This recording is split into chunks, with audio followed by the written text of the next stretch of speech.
Welcome to the Claire Orton podcast. In this series, The Narc Behind the Educator, I and fellow narcissism educators discuss and share our own personal journeys with the narcissist and narcissistic abuse in our own lives. 'Cause every time you talk it sound like blah, blah, blah, blah, blah, blah, blah, blah, blah. I'm just hearing blah.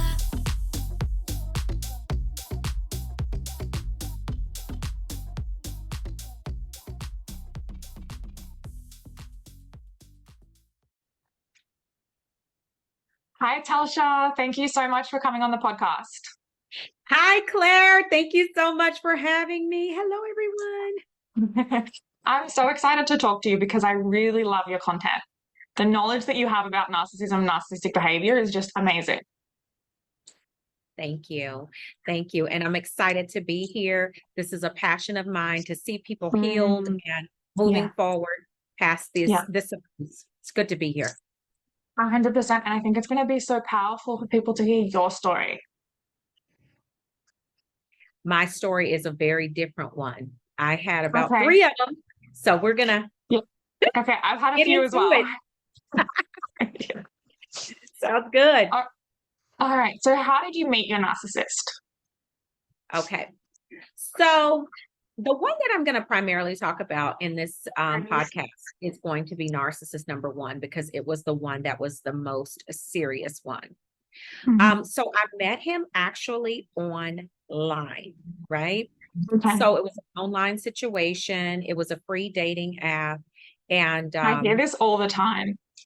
You do? Yeah. Yeah. So it was. And the crazy part online. We had to like not tell the family where and how we met. Okay. Right? Yeah. I can imagine. It's gonna be pretty embarrassing. Like you can't meet someone around in your neighborhood. Yeah. So we met each other online. And so it was a different experience. Okay. And, So how did it start from there online? Was it very intense from the beginning? You know what? It was a bit intense, not at the very beginning, like in the exchange, like, you know, you're doing the online chat and you're doing those types of things or whatever, kind of back and forth. Probably like day 3 or 4, it started to kind of get a little bit more intense. Like, oh, I want to see pictures, because he didn't have a picture on his profile. And now I understand why, because this guy had picked up probably so many women on this app that he didn't want. You know what I'm saying? He didn't want to put his picture up. And I'm sure every time he met a new supply, his picture changed. Right. Wow. So the person that we met before wouldn't come back to the same website and see his picture there. So his picture was not there. It was just like a picture of a suited, like a picture of a suit, right? Not a picture of him. So I was kind of wondering, I was like, oh, I wonder what he looks like. So we started to exchange pictures and everything. And then it just like took off from there. And so once we exchanged pictures, it's like, oh, you know, let me get your phone number. Let's talk. And then that was when it really began to become intense. Then I started to like receive the poems and, you know, crazy stuff like that. Okay, had you guys already met by the time you were receiving poems? No. Okay. No. How did you feel? How did you feel when you were receiving poems? How soon in was that? Oh my goodness. That was like, okay, so it's about 3 or 4 days in, we started exchanging the pictures. So it's about a weekend, right? Wow. So I'm getting these poems, like, you know, are these very sappy text messages like, I just know that you're the woman of my dreams and you're everything that I prayed for. And, you know, I can't wait to meet you someday. So that was really, and then the text messages were coming all day. At that point, we're staying up at 2 and 3 o'clock in the morning, and I have to go to work at 5, you know, get up at 5 to go to work. So yeah, it was pretty intense, like a week in. Yeah. Wow. Yeah. So he was taking up all of your time. Yes. Really, really common. So how soon did you meet him? Okay. So It was about let's see, it was about maybe 10 days, about 2 weeks, about two Okay. weeks in, and we met. We finally What was that met. like? We set up a date, and it was so Yeah. crazy because the way that they make you feel in the love bomb when they're intense like that, you feel so safe with this person and you don't Mhm. even know them. So Yeah. I literally invited, so he was like, I'm going to take you out on a date, let's go out to this restaurant. And the restaurant was in his area. I lived like 50 miles from him, just Oh, to let wow. you know how intense the love bomb was. I Yeah. literally allowed this man to come to my house. I'm a single mom, we're living Yeah. alone, pick Yeah. me up and ride with him in his car 50 miles away from my house. Yeah. I mean, it was crazy. So that was the first, so that was kind of like how we did the first date. And now that I'm Mm. thinking about it, I wanted to draw that out because I want people to understand how serious and intense the love bomb is, Yeah. because it really makes you feel like Yeah. you are with a person that you've known forever. So Yeah. it was about 2 weeks in that They are they're so good at building trust. Mm. Yeah. Ah, man, it was like, this person I've known for all my life. I've known this person. Like, this is my soulmate. Like, Mm. how could I ever be without this individual? That is literally how it was. And I'm just like, at the first date, we were talking over dinner, and neither one of us had our dinner. We were just like looking at each other Yeah. the whole, Yeah. like, it was like this explosion of love, and Yeah. it was an explosion, all right. But Yeah. yeah, that's how it was working up to Mm. meeting him and the first date. Then we left the restaurant, went to like the top of the hill, kind of looking over the city, and it was just amazing. And it's like, oh, this is so beautiful, breathtaking view. All of this is playing into my emotion. Yeah. All What emotional state were you in when you, was I in at that moment? yeah, at the time when you met him? Like, what was going on for you emotionally in your life? I had just I had divorced about a Mhm. year, and probably mm, about 2 years prior to meeting him. Okay. So I was involved in, well, not really involved, but I was kind of seeing someone like, we were Mhm. just kind of like talking or whatever. It wasn't like this serious, right? And I was Mhm. kind of like getting tired of that. So I was at a place where I was like, I was used to being married because I was married for 18 years, and he wasn't a narcissist. He Yeah. was something else, but he wasn't that, right? Okay. So I got into this emotional thing with him because it reminded me of what I truly wanted, which was Yeah. something stable, solid, and everything. Mm. So emotionally, I was really open and I was Mhm. vulnerable. If I had to describe the state, it was open and vulnerable, and not a Yeah. lot of boundaries, right? Yeah. Yeah, Because they tend to come to us right when we are vulnerable, and they're so good at reading your needs and just becoming everything that you need. exactly. Exactly. Yeah. And that's what it was.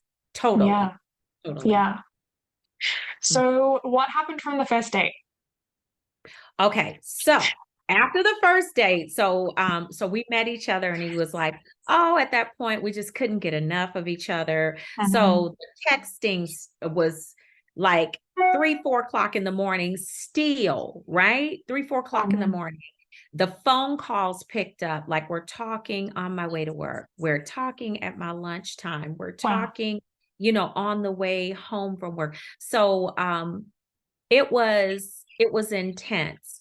So it was building, and then it was like, oh, now I'm ready for you to like formally meet my family, right? Okay. How soon in Because was this? this was probably 2.5 weeks. Okay. Okay.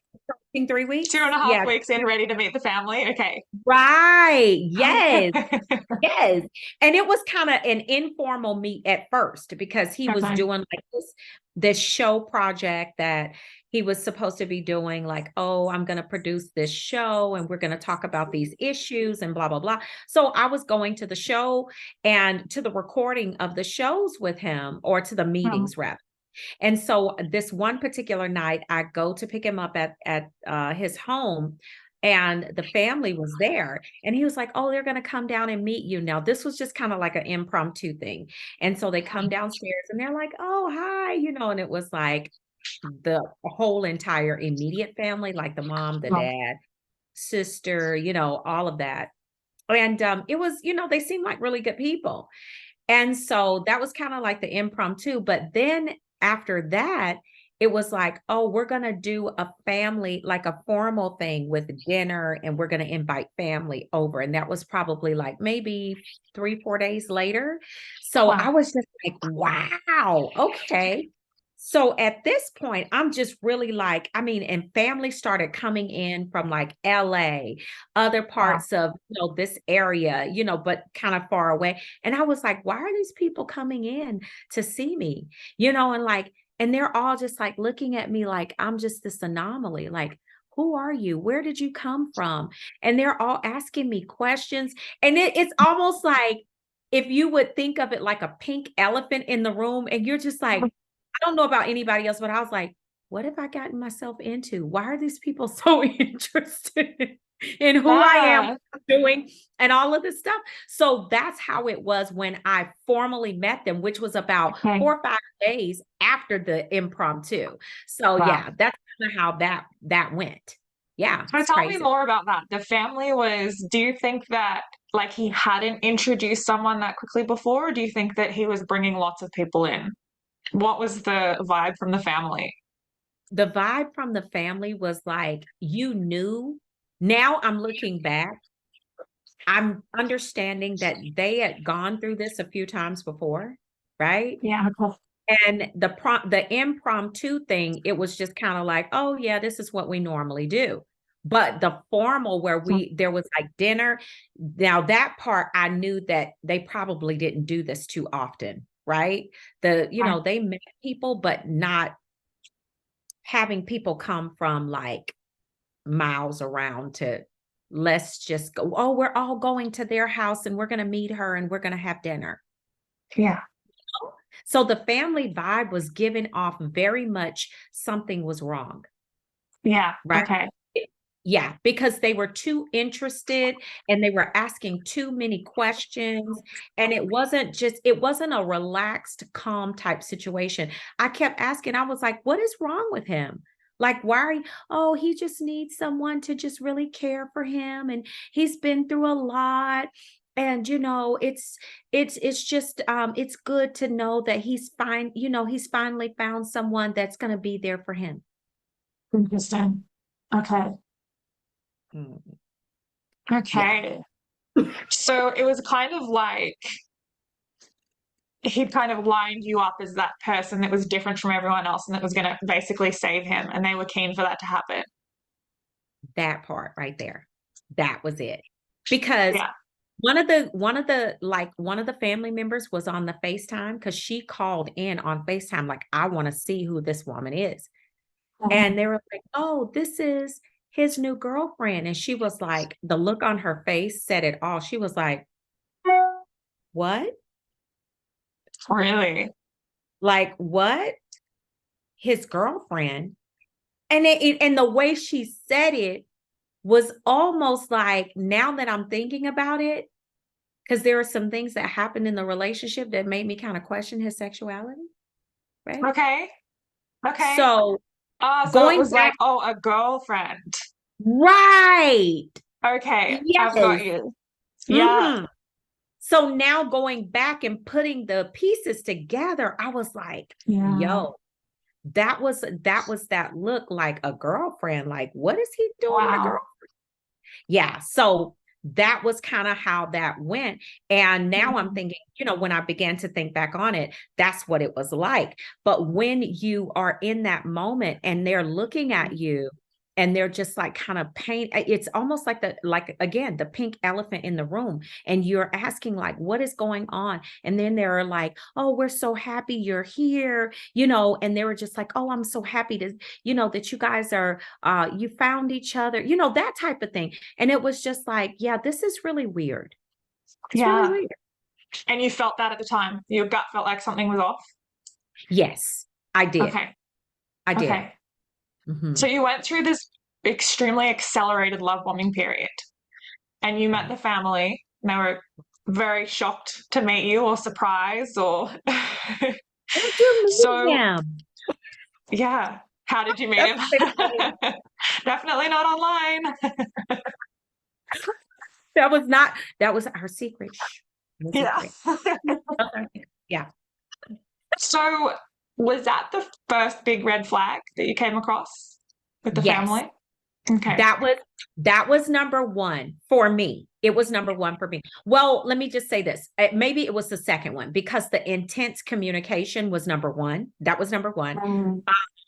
Oh, wait, there was another one, because in that back and forth communication, I had asked him when the last time he was intimate or, had relations with, with his last woman part, and he told me 3 years. Okay. 3 years. 3 years? All of this time to, kind of satisfy yourself. Yeah. Eating ice and running. That was red flag number 2. So family was actually number 3. So I had passed about 3 red flags, or 2 red flags once I got to the. Yeah. Did the intense communication from the beginning feel like a red flag at the time, or is that like a retrospective red flag? I have to say I was a bit taken back. It was, because it was so intense and I had never experienced that before, and it was so different. So it felt a little off. It felt like, oh, this is really different. So I would have to say it made me back up a minute and was like, is this really real? You know what I'm saying? Like, it's really real. 100%. Yeah. Mm-hmm. So what happened from there? You guys met the family. Yeah. So after we met the family, of course, narcissists, they love bomb you. They do all of this stuff so they can, you can get into that intimate situation really quick. And once that happened, it just it was done. Okay. We were just like, oh, this is my person. I'm going to be with you forever. And then once that happened, it was almost like that was a regular occurrence. Like this, now you're coming over, spending the night, and it's an intense thing. So for me, what happened after meeting the family, and then we went to that place of intimacy, it was like the place of intimacy was the thing that was happening most of the time. And what I'm realizing, and then for extended amounts of time, it was intense. Yeah. Not just intense, but when I'm talking hours, right? Okay.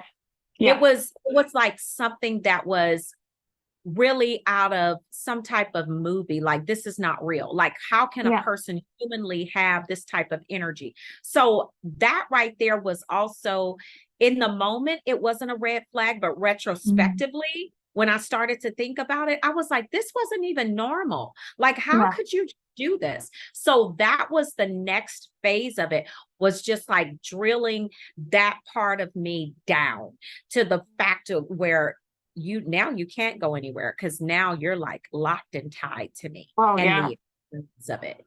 Yeah. That emotional connection is crazy. Yeah. Once you get physical with them. I've heard that before as well, with narcissists going for hours in the beginning in the bedroom, like all the time. Do you think that is a conscious manipulation to get you attached?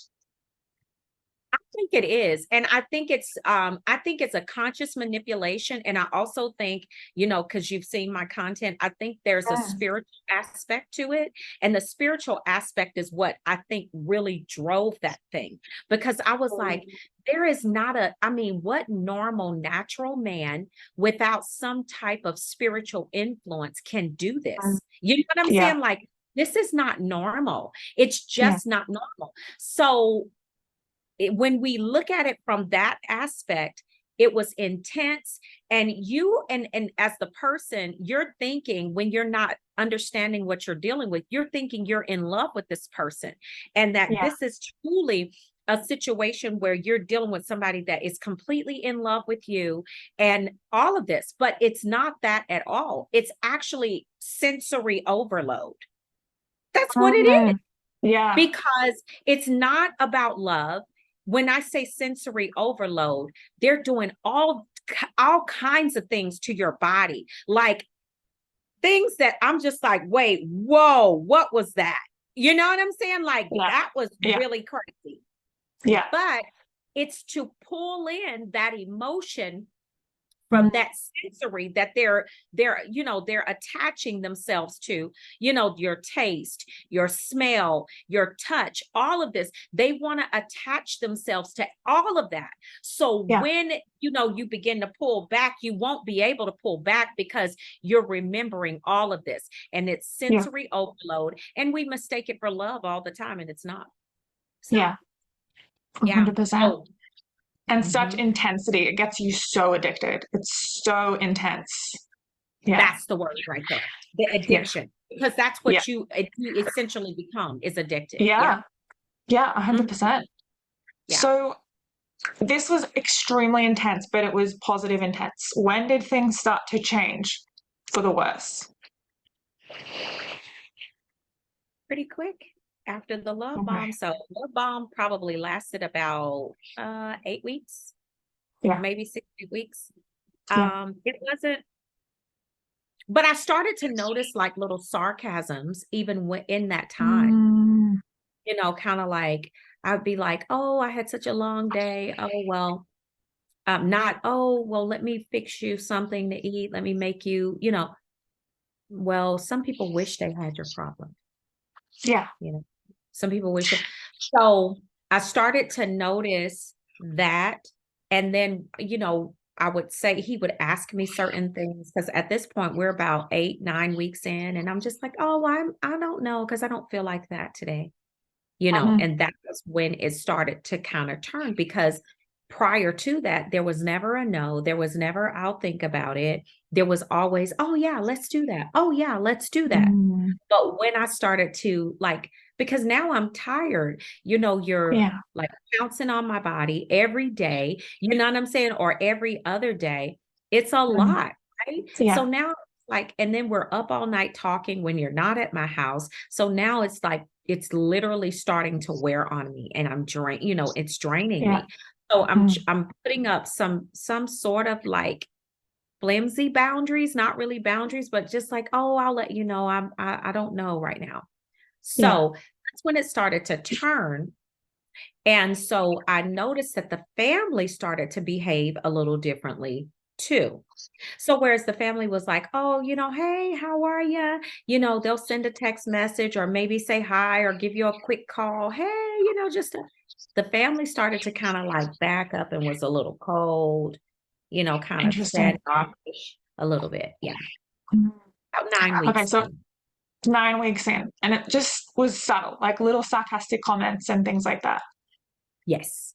Yeah, that was the Sarcasm. same in that was the same in my relationship. It just started, these little sarcastic comments started coming in, just little, like, testing the boundaries. Like, at one point he called me a name just to see how I would Hmm. react. And I reacted badly, and he pulled back and made an excuse. But then he did it again. And they kind of test those boundaries, don't they? They do. And then also too, it was and also in that was the triangulation, right? Mm. The old supply, which was the ex-wife. Then there was this one person that was the best friend, the female best friend that Okay. was married, right? that he was having an argument, they were not friends anymore, and that type of situation that was also happening or starting to begin to ramp up at that 9-week mark. I was starting to be devalued, and the triangulation was happening, and this comparison with this best friend that was married, that was separated from her husband. She was basically the talk of the conversation now. And I'm just like, what is Okay. with this person?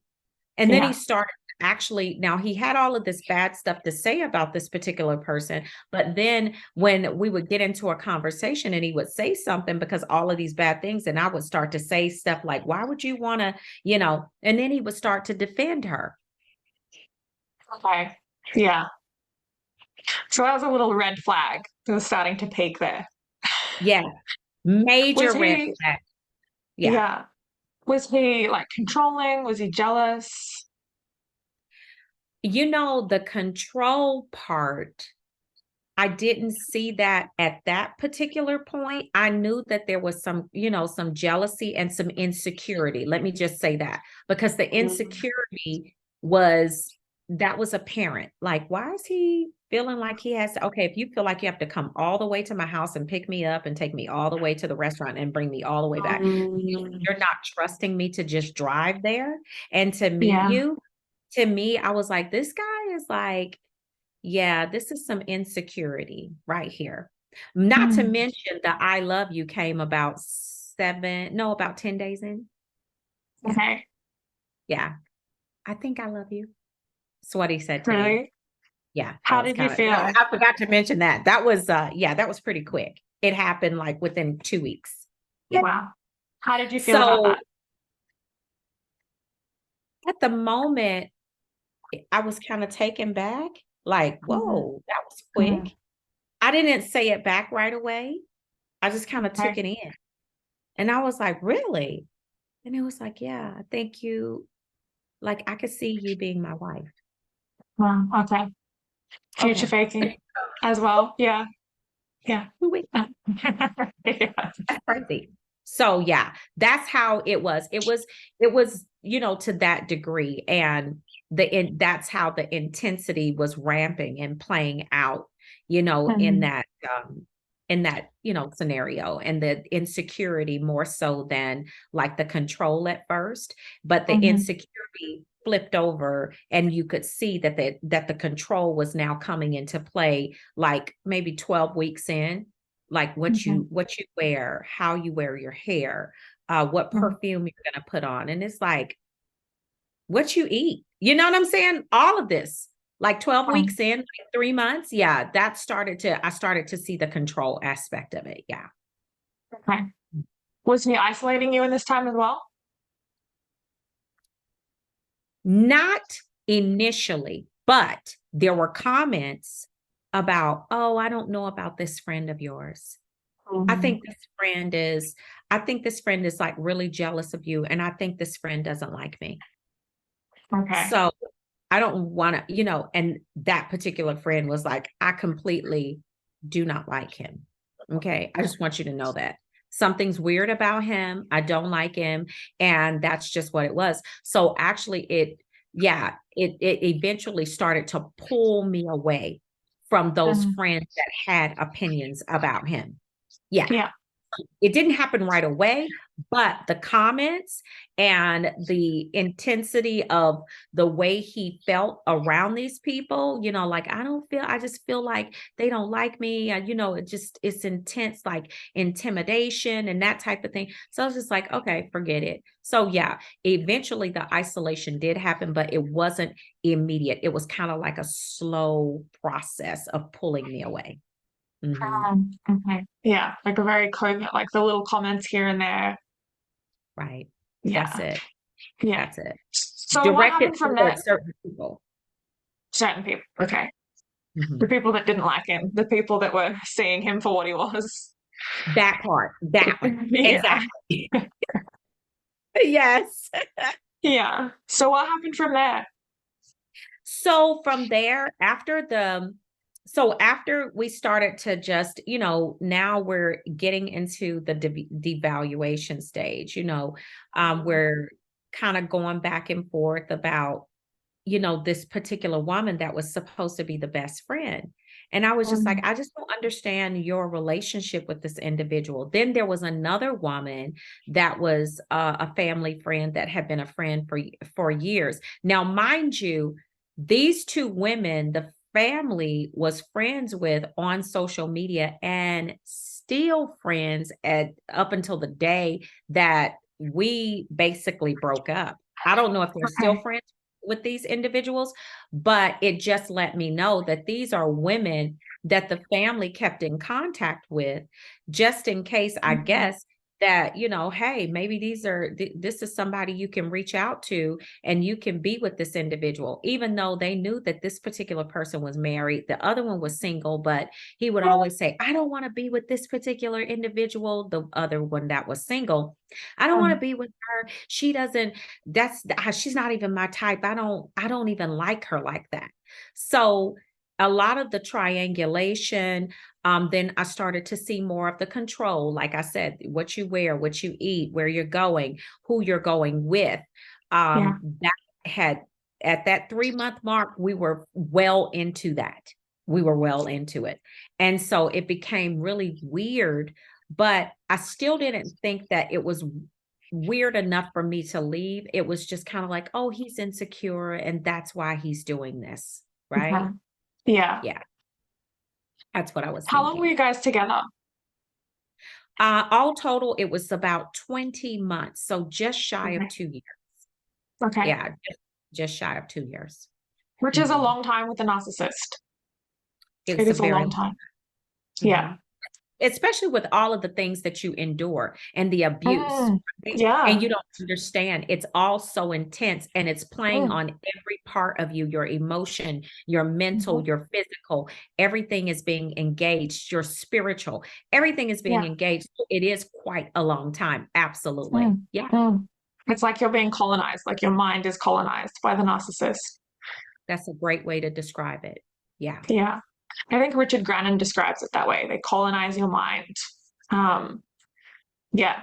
It's Mhm. it's it's what it's like. I mean, they say that the best recovery um is really looking at cult deprogramming because it's like a cult of one. It Yeah. is. It is. And Yeah. then the family Brainwashing. yes, yes. Yeah. And then they come in and lie for the narcissist too. So you don't really know what's true. Mm. Yeah. That's it. They They have their enablers, their family, their friends. right. And I call those the teacots, those crows Yeah. over there.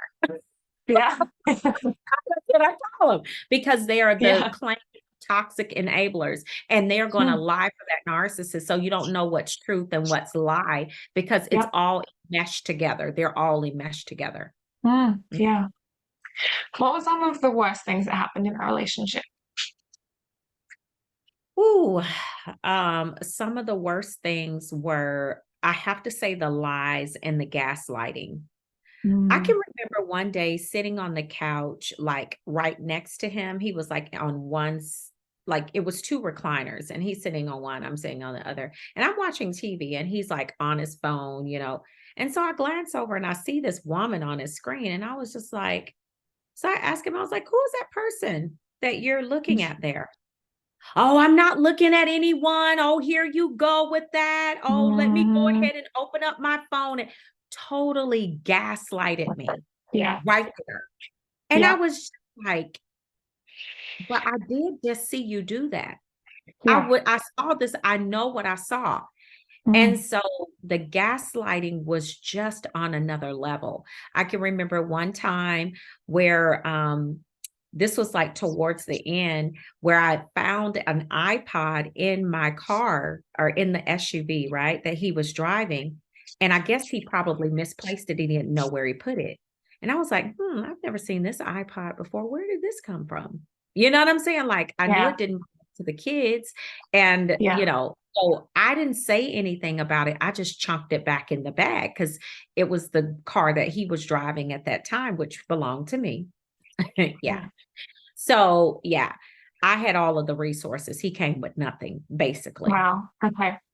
Yeah. So he was driving other women around in your car. Probably while I was at work, mind you, he didn't have a job. Okay. Yeah. So it was very But parasitic narcissist. yes, but the lie was that, oh, I'm doing these music production sessions with these clients, and I have a session at this day and time, no, the session was probably with some streetwalker out in the street somewhere that I had no clue about because he had no job. No job. Yeah. But the family comes in to kind of undergird that whole lie that they're projecting, right? So you don't know what is actually coming from the family and what is actually coming from this supposed income that he has. So that was the gaslighting was bad, the lies and the triangulation. But I think one of the worst things that happened was when I confronted him about basically him telling me, oh, I was talking to this person at this time, and I just kind of had a feeling about it, and I went to the phone bill because you can see like in the day what the phone calls are like. And so that particular night when we met up for a birthday party for a family member, I said, you weren't talking to this individual, or you weren't there, or I think he was supposed to be at a therapy session and he wasn't. I said, you were actually on the phone with your guy best friend during this time. Here it is. And I showed it to him. And this guy literally lost his crap right there. Like he started screaming and yelling in the parking lot at this birthday party in front of all of the family because I had given him a narcissistic injury. I didn't know that.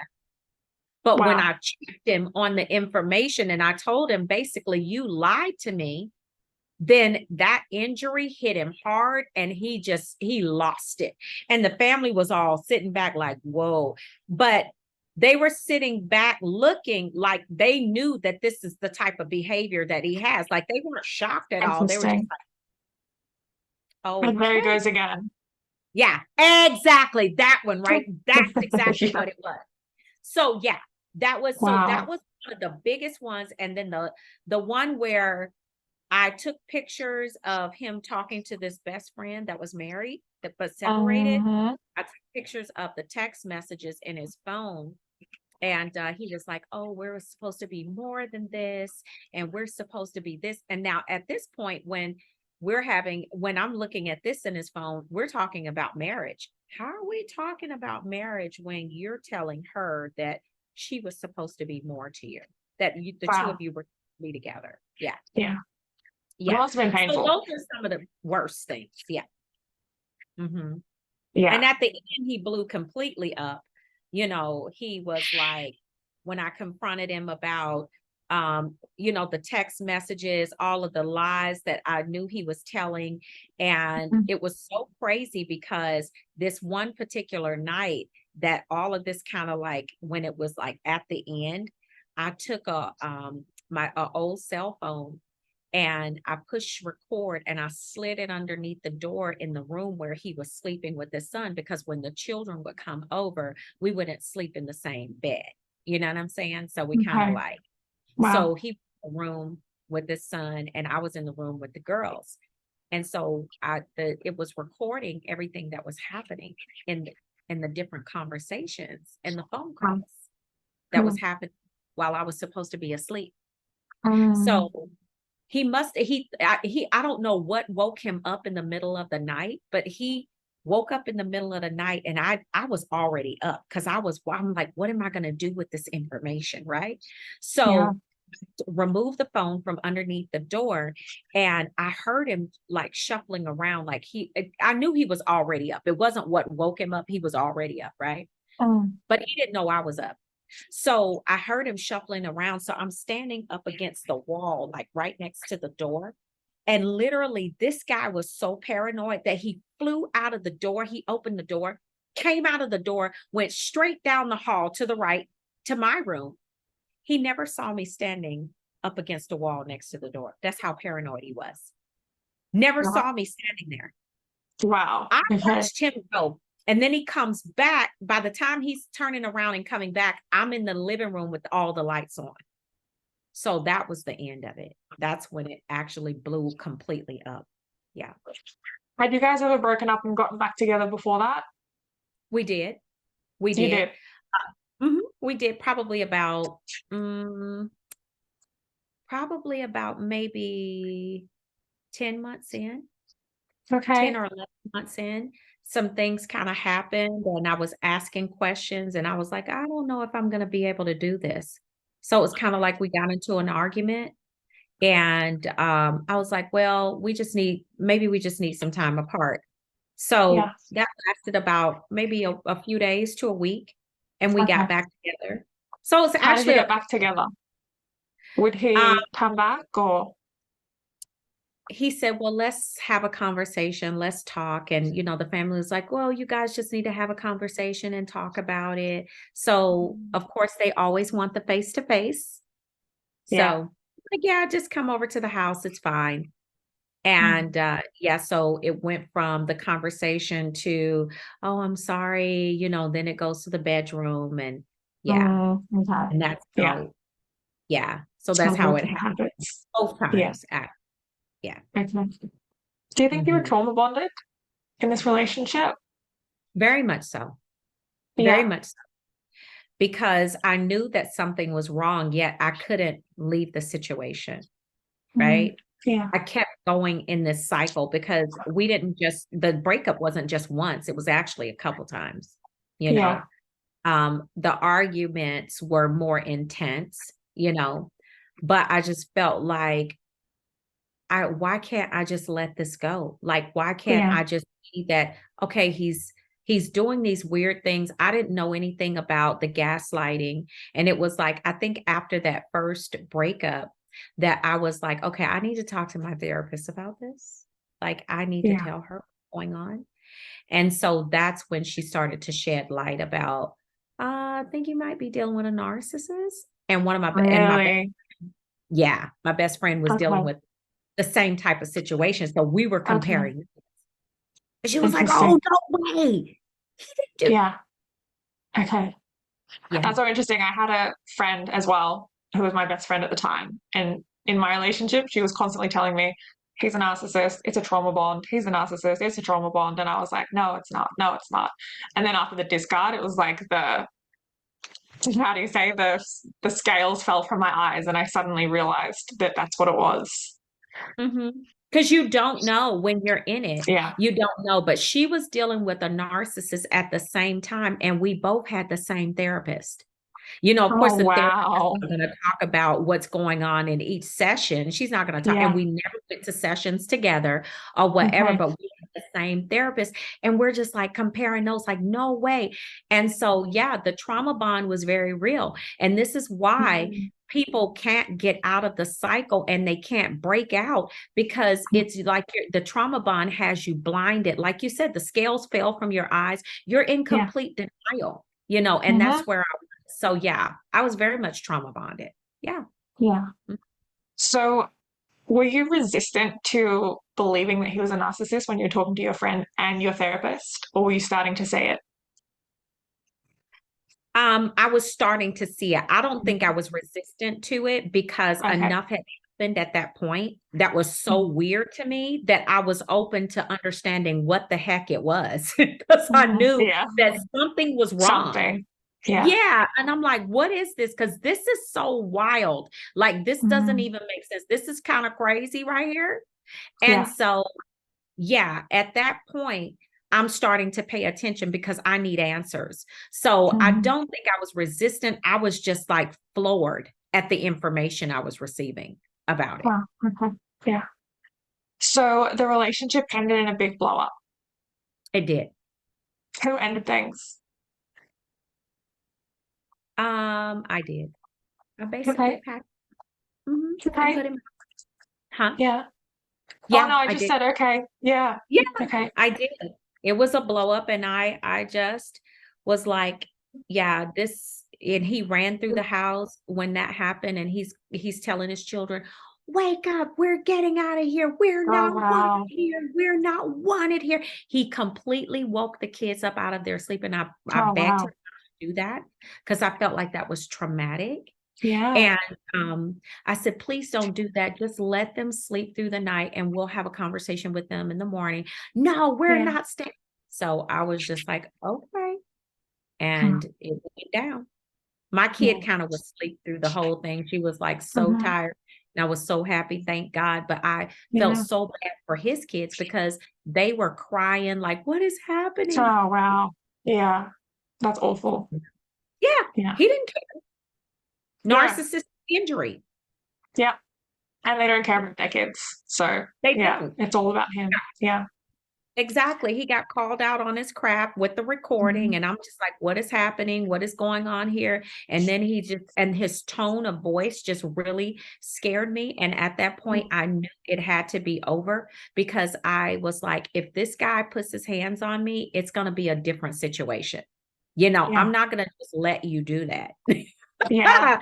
So I knew at that point when I saw that level of anger and rage that it had to be over forever.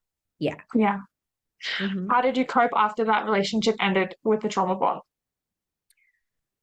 Oh, Claire, it was awful. It was so awful because you're still addicted, right?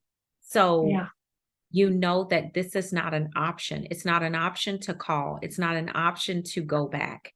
Like Mm. it was so bad that I wish I would have had a coach to really just go through it, but Yeah. I was overloading myself on content on YouTube. I was Mhm. following Dr. Carmen Bryant. I was listening to Quinn Holiday, ASCC Direct. I mean, I was with my therapist. So I was just trying to get as much information as I could to understand this thing that I had gone through. You understand what I'm Yeah. saying? So Oh, it was yeah. very, very hard because it was like you have been now disconnected from your drug and you Yeah. just have to deal with it. Yeah. So, It's like having a limb ripped off yes, I mean, I and you're don't know just what like that's limping like. around. Right. I hope I knew we never experienced that, but yeah, Yeah. this was definitely a ripping away of something that I very much felt like I needed in my life Yeah. or had to have. Did you Yeah. ever break no contact? After, I think, yes, I had to break no contact because there were some things, some loose ends, phones and Okay. things that had to be tied up, money that kind of had to yeah, that we had to settle those things because we were literally looking at being married. And by the time we broke up, we had actually gotten engaged 3 months prior to Mm, the breakup. And the wow. engagement was huge. It was a huge engagement with both sides of his family. And it was like a major, it was like a movie production. Okay. The Wow. cameras were rolling and everything, but they like to do things like that to lock you into that Yeah. experience.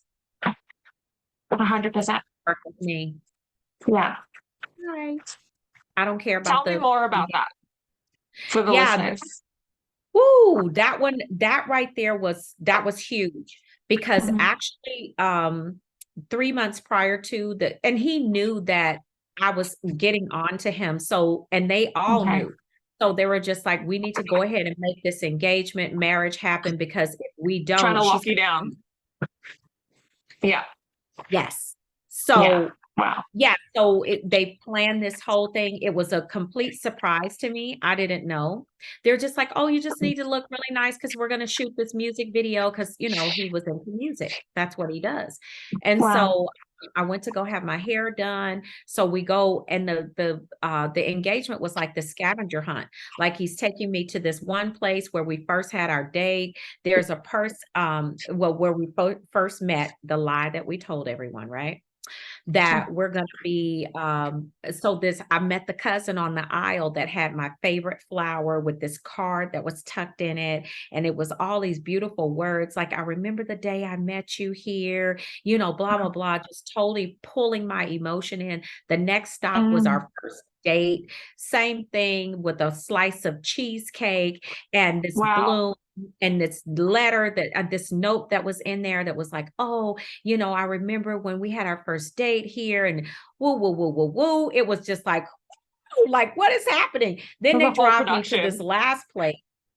It was a whole production. Yo, it was like Yeah. something out of a Lifetime movie. Seriously. Yeah. We get to the last stop and the cousin is standing there and he's all like, here's someone told me to stop and give this to you. And I'm like, what is happening? Like what's going on? And then I read the last card and it's like, oh, so we want so come and meet me at this particular park is there's something waiting for you. So I get to the park, but I'm breaking down already because in my mind, I'm knowing that I'm not going to marry this man. I'm Oh, wow. already Okay. yeah, because I'm already knowing that there are too many red flags and I just don't Mm, think that this is going to work out. And yeah. so I get to the park and it's a huge gathering of both sides of his family. And I'm just like, Mhm. oh, friends and Oh, everything. wow. Just like, what is going on? So that's where he actually, and they're like singing this song and playing the instruments Oh, and wow. it was amazing. It was a Yeah. beautiful production for a couple that was really in love. But for Yeah. me, it was that experience was supposed to lock me in. But Yeah. yeah, it did not. But it was very much a production and it was very much how narcissists do things. And it was very much about the narcissist and it wasn't about Yeah. me or us at 100%. all. Mhm. Yeah. Do you Yeah. think that this kind of production, this kind of performance is always a red flag? Um, is it always a red flag? Yeah.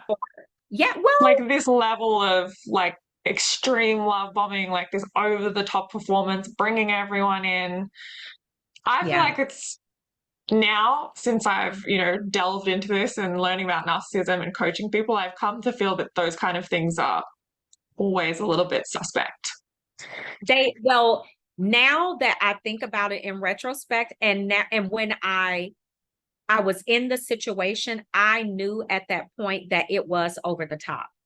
And I Yeah. was like, this is too much. And for me not to know about it, why wouldn't you tell me about an engagement party that we're having like Yeah. at this magnitude, right? Just so much pressure. How can you say no in front of all of these Exactly. people? Yeah. And that was the Yeah. whole point of it, is that if Hmm. I had known about it before, it was like almost like, well, I can't tell you because if I tell you, you may not show up or you may find a way to say no. Right. Yeah. Yeah. And he was probably right because I Yeah. probably wouldn't have shown up. Yeah. It was And funny, did you feel pressured to say yes? Did you say yes? very Yeah, much so, because you're that's in it. Hmm. How this can you whole say entire no to all of that? Say in yes front of now, the deal with the family. consequences later. Like what just happened? Exactly. And then, Yeah. you mean to tell me I'm going to say no in front of both sides of his family almost? Like, yeah, no, Hmm. it was so much pressure. Like, yes was Yeah. the only answer. Hmm. Yeah. I remember a while back, I was going for a walk at Bondi Beach in Sydney, which is, I don't know if you've heard of it, it's quite famous, but there was this massive, like an airplane was riding Marry Me in the sky over the beach. And I made this video and I was like, run from this guy. Like, that's a red flag. I'm not jaded, The I'm dark. realistic. You're going to be so sorry if you don't run, right? Yeah. Yeah, it was pressure on another level, Claire. Yeah. Seriously, it was. And I had to say, I didn't want to spoil them, ruin the moment, right? And then when I looked at Mm, the ring, it was actually the ring that I had picked out because I totally took him to the hopeful side of the store. When we're looking at mm. engagement rings, 'cause I'm like, this guy would never be able to buy this ring ever. It's taking forever to buy this, and by the time he buys it, I'll be gone. Yeah. It's a decoy. Yeah, exactly. So, needless to say, the toxic enablers made sure he had that ring. Okay, Oh, wow. Okay. they purchased that for him. That's one of the more intense love bombing stories that I've heard. Like, that's pretty epic. Yeah, It was Yeah. on another level. Yeah. But look at the type of supply that he was going to get too. When I Mm, look at my platforms and I look at everything that has come out of that, I'm just like, yes. they know the jewels and the Hmm. type of supply that they have in Hmm. us. They Yeah. know. Yeah. We just don't know it. We don't Yeah. understand how wonderful we are and all of the Yeah. gifts and jewels that we have, but they know. Yeah. They know. Mhm. 100%. Yeah. Yeah. So yeah, that's what it was like that, with that whole engagement that never, and then I eventually like, oh, we're going to pull the date off the calendar. We're going to change the date. Then it went to, Yeah. oh, we're going to change it again. Then I was like, just pull it off the calendar. I'm not sure when this is going to happen. Yeah. Yeah. So that, And then 3 months later, there was this a massive blow up and everything ended there. and that's where it ended. Yeah. Yeah. Then the So you, songs came out about oh, really? so much. Yeah.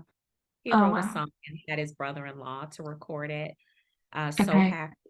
I'm so happy without you, even though you left me. And yeah. Oh, yeah, of course. Yeah. They have to do the I'm so happy now that you're out of my life, like performance as well. Yeah. Everything has gotten so much better for me now that you're gone. Like, yeah. It's so I don't know, it's pathetic, right? It really is, only to now be what, almost 7 years out of the relationship, and he married back in May, and Mm-hmm. I'm now being hoovered even now after he's married the new supply. Wow, yeah.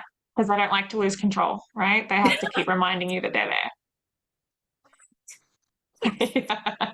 Yeah, that's exactly it. I mean, Yeah. you tell these stories, people think that you're just like nuts, but it's really, Mm-mm. you can't make it up. You can't. You can't. You can't. Yeah. And people always ask me, like, oh, they've married the new supply, they've had a kid with the new supply. Why are they still reaching out to me? And it's like, because they like to have their cake and eat it too. And they don't ever want to lose control of you. So they're going to keep reaching out just to make sure that you're going to respond or that you're there or they're going to still stalk you, even though they have someone else. Yeah. Exactly. Because now that they have married the new supply or they've committed to the new supply, now you're at the top of the most wanted list because they love Mm-hmm. re-idealizing old supply. That is like the number one thing that they want to do once they are in a commitment with the new supply. And I was like, what? And who taught us this was H.G. Tudor. And when he wrote his book, on narcissism, he talked about the old supply is what they want most after, and I was just like, wait, how does that play out? But I totally saw it play out in my own life. So I knew he was Interesting. lying. Yeah. Yeah. Because also once they've got that ultimate commitment from the new person, like they kind of get bored with that and they give up on that person. They're like, well, I've got this one locked down, so there's an emotional discard and let's start reaching out to people. Exactly. And that's exactly Yeah. what happened because it was Yeah. like literally like literally like maybe 2 weeks after he married this woman, I get this text message saying to me that I'm an old maid. I didn't make the cut, all of these different pictures of them. Yeah. And of course, it's from an alias number because he's blocked, right? Yeah. Yeah. Yeah. Yeah. I'm just like, how can a woman that was married for 18 years be an old maid? No, sir. Yeah. He has to Yeah. devalue everyone that doesn't want him anymore. Of Yeah. course. Yeah. And I still don't. Yeah. No, no. Yeah. Still don't. That's still a no in my book, Yeah. sir. So Just you in said that case he watches this. yeah, just in case. Never want it back ever again. Okay. Yeah. Bye. Yeah. So, and he does So, follow my channel, unfortunately. oh, wow. Okay. Yeah. I don't think that mine watches my channel. I think that he would like actually explode and die if he saw my channel. So, I mean, I have him blocked everywhere. People keep telling me like, no, he has a fake account and he's watching your channel, but I don't know. Best believe he is, because that's what they Yeah. do. When they become obsessed with you, they are obsessed with everything that you do. Well, I know he was watching, because at the end of this text message that he sends of his new bride, he puts this video that I did, a podcast that I did with a doctor. And the doctor and I we're talking about all of this stuff with narcissism. And he puts that video at the end, and I'm just like, this clown is watching my YouTube channel. Yeah. Like fully Yeah. stalking you. That's creepy. It really Yeah. is. And they have no They personal don't get insight over it. into how pathetic and weird that is. It's like, can I you mean, see yourself? but if you told them that they were doing that, or if you confronted them about it, they would totally say they would gaslight the mess out of you. Oh no, I'm not doing it. Yeah. I don't know. 100%. Why would Yeah. Yeah. yeah. So after this relationship, you had a couple more narcissistic relationships. Yes. They were not Can as you bad. give no? Can you give a brief overview of those? Yeah. Because this So all no, led into you coaching, didn't it? it did. And starting my YouTube channel too. Absolutely. So the next one, narcissist number 2, was he was different because he was actually employed. I got it somewhat right this next time round, right? So somewhat like so he would actually spend money. Yeah, he would actually spend money. He would fly me out to the city where he was. He was an administrator at a school. So he was in a administrative position. So he had a really good job, made really good money, and he had his own business. Yeah, because he was doing these things. Did you think, well, he's nothing like my ex. He's not a narcissist, or he's not like the last one because he's doing all of these things. He's paying for things. He's got a job. Did you have that comparison in your mind at all? Totally. Yeah. Totally. Yeah. I totally thought that way. Like he couldn't be, right? No, this guy couldn't be.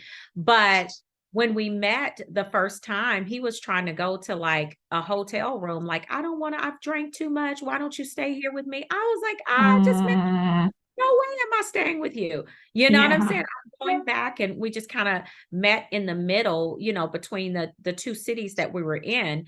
And I'm like, no, you better just kind of sit in your car and just sleep this off for a minute. And then you have to go back, because I'm not like, but then that kind of picked up, and it was kind of the same. It just a little bit different way, because it was long distance, right? So he's like, well, I want to fly you out, so we can meet and go out, we can talk, get to know each other.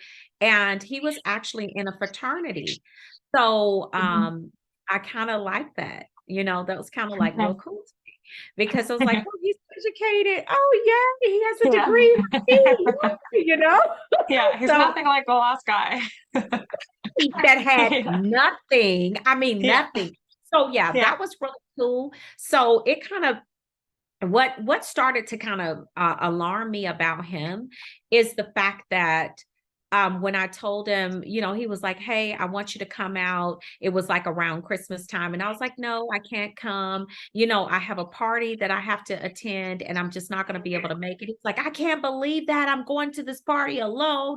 I've told everyone about you. So when I made a stand and I said no at that particular time, that's when it started to decline with the mask came off. Yeah, his mask came off. Exactly. And I started to see, these different things. And I'm just like, okay, but I've come out to see you. We visited or whatever. But what really broke it with him was like this one night where we were talking, having conversation on the phone, and his phone just kept, because this situation went on for about maybe 9 months. We probably dated 9 months, so not very long. And so the phone was going off. I was like, somebody's trying to really get you right now. Like, what is happening? And this is like 10 o'clock at night in his state where he was. So I'm listening. And so he's like, oh, well, whoever it is, they can call me later. So he gets out of the shower, and because we're talking, I'm on speakerphone. He's in the shower, this is at night. So he gets out of the shower, and we're talking, and the doorbell rings. Like, I was like, your doorbell just rang. He's like, that wasn't my doorbell. I just know the doorbell, right? Yeah. So long story short, he's like, yeah, that wasn't my doorbell, but I'm really tired. I'm now taking my shower. I'm going to get ready to go to bed, but kind of off a little bit. So what I ended up doing was this. So this is how this kind of all just went down. I ended up calling Uber. Okay. And so this guy lived in a house where they had just only a driveway, right? They didn't, and his roommate was gone. The roommate was away out of the country for a couple of weeks. So this guy only had one car. So I ended up calling Uber and like, hey, I need to get a ride to the airport. Can you pick me up at this location? Right. So Thank you.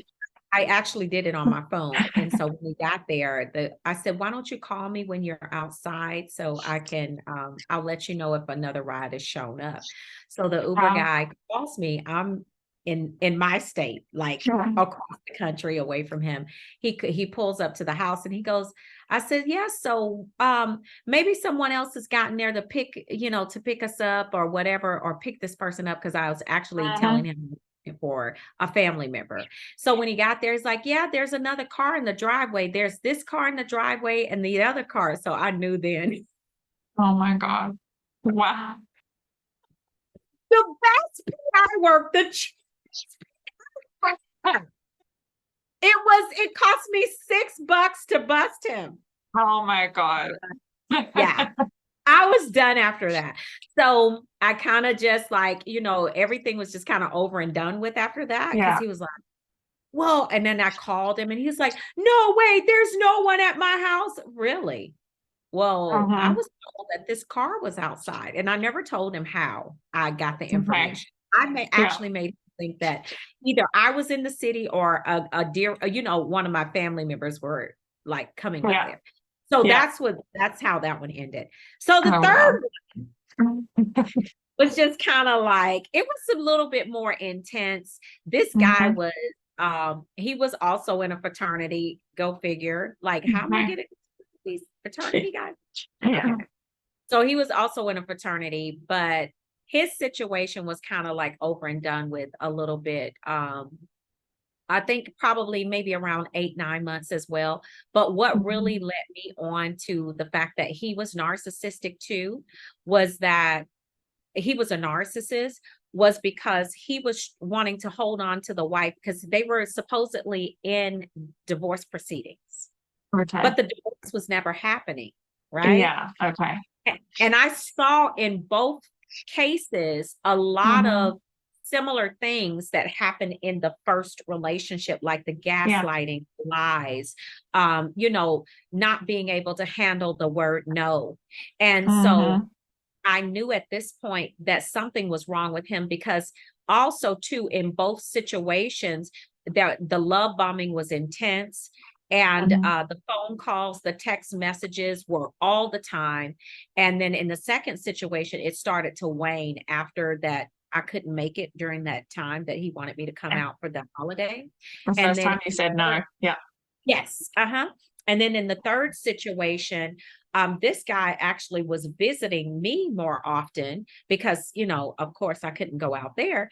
But it was all like when he would come that, oh, I'm just starting to get homesick. I miss my family. He was talking about his mom and his sister. He wasn't saying that it was his wife.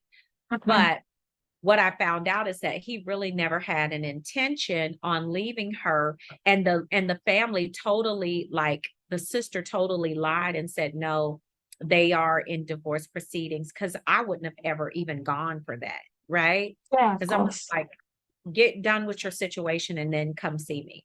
But they tell lies for these narcissists. Yeah. So it ended up that I was just like, no, I'm cutting this off, because at that point I've had 2 before him and I know that this is the same situation. Yeah. So Yeah, but a lot of the same things, the love bombing, the intense communication in the beginning. And then once you hit that bump in the road, it was kind of the same exact thing. So that's how I was able with narcissist 2 and 3 determine that these were the same situations. And then 2, I didn't stop to heal. So of course I was going to draw the Yeah. same type of individual. Yeah. 100%. So how did this translate into educating and coaching? So actually, I reached out to narcissist number 1 before I started my channel. Okay. About 3 months before, no, actually about 6 months before I started the channel. And I saw that he had completed a project because we still had mutual friends. And I was like, oh, that's so good, because he was always talking about doing that, because I wasn't angry with him. I was just done. Like, I'm not gonna, we're done. Even though, but at this time, I've now taken the time to start healing and start, doing the work on myself. And I was just like, hey, I just wanted to say congratulations on your project. Like, I don't hate you, whatever, but I don't want anything to do with you like that, but just congratulations. And he took that as an invitation that we were going to start like having conversation again. And I was like, no, it's not that, whatever. So he was trying to really seriously get back in. And I was like, no. But at that point, I used that moment, that little segment of space, to really see if this was really what I was dealing with him. And let me tell you, this guy was textbook. Now I'm hindsight. He was doing it textbook. Everything that I had seen in the videos after I broke up with him, everything that I had seen in all of the content that I was watching, he was doing it textbook. At that moment, and I've been watching the different channels, I was like, I want to help people get out of this. And that's when I started like doing some little stuff on Facebook and Instagram. And then I was like, no, I'm going to take this to YouTube. I'm going to go to YouTube. And so I started making videos, and people were like, oh, we love your content. And I was like, what?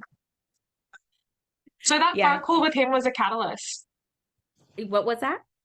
That phone call with him was a catalyst. Yes, it was. That stint of like having conversation with him for that little short period of time, like back and forth for maybe a few weeks or so. It was enough for me to understand that this is exactly what I was dealing with. And now that I had the information, I was talking and I was observing him differently. I was observing now to see if you're matching everything that I've heard. He was hitting everything, textbook. Yeah. I was like, okay, now I know for sure that's what I was dealing with.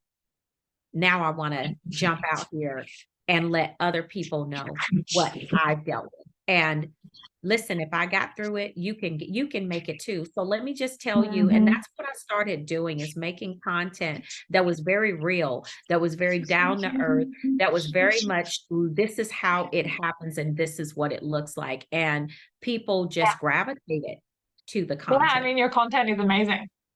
Thank you. It is. It's really good. Likewise. Thank you. An excellent job. Thanks. So what advice would you give to someone who is just getting out of a narcissistic relationship? Run. Fast. Don't look back. Don't look back. Like, throw away everything that they ever bought you. No, what I would say. Purge the house. Throw everything. Throw the clothes that you wore on dates with them. Throw everything. Anything that reminds you of this bird, let it go, right? But my advice to a person that is just leaving this relationship is understand, come out of denial, because that's the thing that keeps them going back. Realize that this is not a fantasy. This is the truth, is what you're seeing. You have seen unravel before your eyes is the truth. Recognize it as that and start to do the work on yourself. Take accountability. That's the first thing. for what you allow, because people get stuck in this victim shell. And they get stuck right there. I can't believe this person did this to me. And what they don't understand is that victimhood mentality doesn't allow you to heal. It doesn't allow you to harness your power, right? And that's why I don't teach or make content towards that way, you know, or in that way, because I need people to understand that, yes, this happened. But yes, you also played a part in it. So let's take back our power and heal, because if we do it the opposite way, you're never going to heal, and you're going to always be the victim, and you're going to be just like the narcissist, except you're just not an abuser. But you're going to be a forever victim. So my advice is to take accountability and to come out of that place of denial and understand wholeheartedly what you've gone through, and then start to work on self from there. Amazing advice. So Telsha, where can people find you on social media? What are your social media handles? All right. So on social media, you can pretty much find me everywhere. I am on YouTube, the T on MPD and relationships, also on Facebook. I am the T on MPD and relationships, on TikTok, of course. We're on those platforms. TikTok, awesome. I am at the T on MPD on TikTok. T on MPD. Love it. Yeah. And Instagram, I am at _ the T on MPD. Okay, perfect. Telsha, thank you so much for coming on the podcast. I really enjoyed the conversation. You are so welcome. And thank you so much for inviting me. It was a pleasure. Thank you, Claire. Thank you.